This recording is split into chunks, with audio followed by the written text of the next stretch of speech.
My Utmost for His Highest, written by Oswald Chambers in 1935, this printing 1992. Do you see your calling? Separated to the gospel of God, Romans 1:1. Our calling is not primarily to be holy men and women, but to be proclaimers of the gospel of God. The one all-important thing is that the gospel of God should be recognized as the abiding reality. Reality is not human goodness or holiness or heaven or hell. It is redemption. The need to perceive this is the most vital need of the Christian worker today. As workers, we have to get used to the revelation that redemption is the only reality. Personal holiness is an aspect of redemption, not the cause of it. If we place our faith in human goodness, we will go under when testing comes. Paul did not say that he had separated himself, but when it pleased God who separated me, Galatians 1:15. Paul was not overly interested in his own character, and as long as our eyes are focused on our own personal holiness, we will never even get close to the full reality of redemption.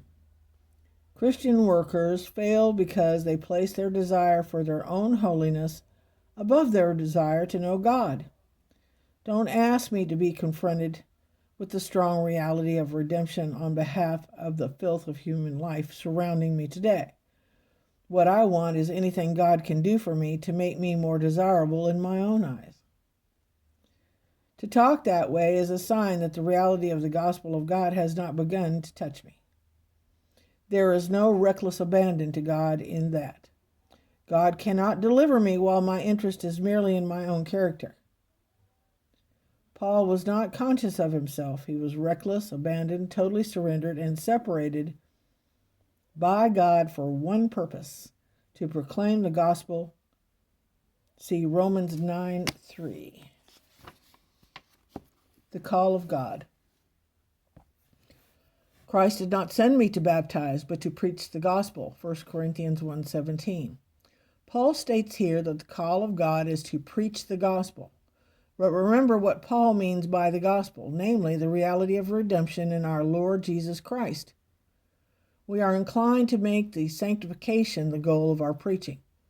Paul refers to personal experience only by way of illustration, never as an end to the matter. We are not commissioned to preach salvation or sanctification. We are commissioned to lift up Jesus Christ. See John 12:32. It is an injustice to say that Jesus Christ labored in redemption to make me a saint. Jesus Christ labored in redemption to redeem the whole world and to place it perfectly whole and restored before the throne of God. The fact that we can experience redemption illustrates the power of its reality. But that experience is a byproduct and not the goal of redemption. If God were human, how sick and tired he would be of the constant requests we make for our salvation or for our sanctification. We burden his energies from morning till night asking for things for ourselves and for something from which we want to be delivered.